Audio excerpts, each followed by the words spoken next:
na lição da terça-feira, quando Jesus então é conduzido para o local onde ele seria crucificado. Então, o verso 21, obrigaram a Simão Cirineu, que passava vindo do campo, ele estava voltando do seu trabalho no campo, e Marcos menciona que ele era pai de Alexandre e Rufo. Não há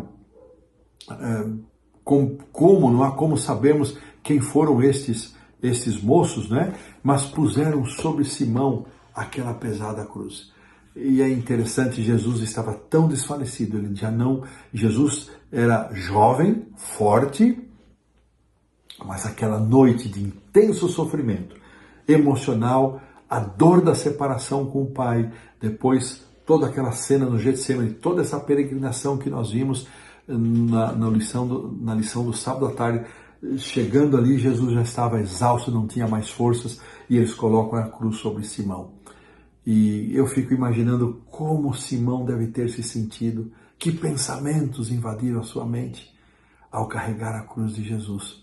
Jesus também nos convida, irmãos. Ali ele não foi convidado, puseram a cruz sobre ele, mas vimos em alguma lição anterior que Jesus nos convida a negar-nos a nós mesmos e a carregar a cruz e segui-lo. E esta passagem de Simão Cirineu é uma lembrança para nós desta necessidade que temos de negar-nos a nós mesmos, carregar a nossa cruz e seguirmos a Jesus. Interessante que Jesus foi uma vítima silenciosa. Ele não abriu a sua boca como Isaías 53 preconizou, e ele foi uma vítima daquelas pessoas que estavam determinadas e decididas a matar a Jesus, não importasse o custo. E eles mobilizaram, eles abriram os cofres para mobilizar pessoas, para acusar falsamente a Jesus. Eles envolveram muita gente para que Jesus finalmente fosse crucificado. E é interessante que na cruz de Cristo, na sua crucifixão, suas vestes foram removidas, né? Num cumprimento aqui de Salmo 22:8, foram sorteadas, e o autor vem descrevendo para nós, neste ato da crucifixão, que muito possivelmente os crucificados, eles eram crucificados aqui nessa região, porque a palavra usada para descrever mão, ela também pode relacionar-se aqui com o antebraço, e o autor também propõe que se fosse pregado pelas mãos, não haveria força para sustentar o corpo, e ele finalmente então sendo crucificado aqui pelos pulsos.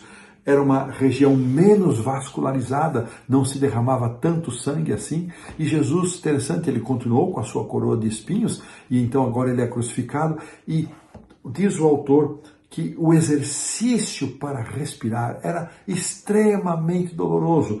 Tinha que fazer um movimento, ele tinha que empurrar, diz a lição, eles tinham que empurrar os pés, que também eram pregados, flexionar os braços. Isso provocava uma dor agonizante. A asfixia por exaustão era uma das possibilidades de morte. E Jesus, ele foi zombado e humilhado ali pela multidão, foi zombado e humilhado pelos soldados, e ele depois foi zombado e humilhado por aqueles que estavam ali presentes na sua crucifixão. Ao longo de todo o seu ministério, o autor comenta isso, Jesus sempre pediu para que não fosse identificado como Messias, suas obras não fossem identificadas. Agora uma tábua em cima, dizia Rei dos Judeus. Ele, ainda que fosse por zombaria, havia um reconhecimento de que ele era alguém diferente. Interessante que as coisas mudaram. Agora, Jesus ele não pode mais agir, não tem mais ação para ele, mas a ação são dos demais. E estes homens, estes líderes, esses sacerdotes estavam ali zombando: salva-te agora a si mesmo. Veja que na própria palavra de zombaria deles, aqui o verso 29 diz que os que iam passando diziam: desce da cruz, salva-te a ti mesmo. E os principais sacerdotes, verso 31, com os escribas, escarneciam, dizendo: salvou os outros.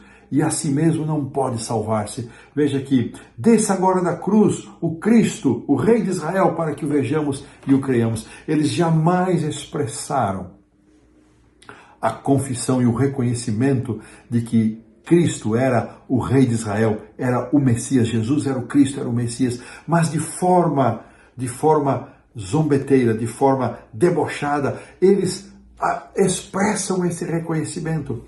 Ellen White vai comentar, e Atos dos Apóstolos também nos fala que muitos sacerdotes, eles se converteram, eles aceitaram a Jesus. E aqui é uma coisa muito interessante, que fique marcada para a nossa compreensão. No fundo, eu creio que aqueles homens, eles tinham compreensão da divindade de Jesus, mas o coração endurecido não lhes permitiu aceitar. Não lhes permitiu aceitar. Finalmente, aqui a lição termina nos deixando uma pergunta, a lição da terça-feira. Ela diz o seguinte: pensando em todas estas descrições, o que a morte de Cristo significa para você? O que a morte de Cristo significa para mim? Veja que o autor aqui nos ajuda a entender que Jesus então foi crucificado às 9 horas da manhã e ele foi ali durante 6 horas. A descrição do texto ela é muito curta, é muito rápida, mas 6 horas Jesus ficou pendurado ali na cruz. E Marcos faz questão de dar evidência no verso 28, quando ele se refere aos malfeitores, o cumprimento da profecia de Isaías, e este agir blasfemador também é o cumprimento de uma profecia messiânica do Salmo 22, 7 e 8. E aqueles que com ele foram crucificados também o maltratavam. Mas interessante é que um daqueles ladrões, Lucas registra isso, ele se dirige a Jesus e o desejado comenta que foi um bálsamo para Cristo de alívio quando aquele ladrão pediu para que fosse lembrado por Jesus na entrada do seu reino. E Jesus diz: olha, certamente te digo hoje, estarás comigo no paraíso. E antes de dizer estas palavras, ainda na cruz, Jesus havia dito: Pai, perdoa-lhes porque não sabem o que fazem.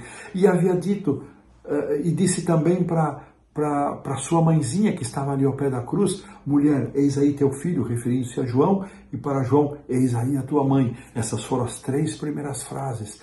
E com estes pensamentos, e pensando novamente o que a cruz significa para você e para mim, nós pomos um ponto final na lição da terça-feira.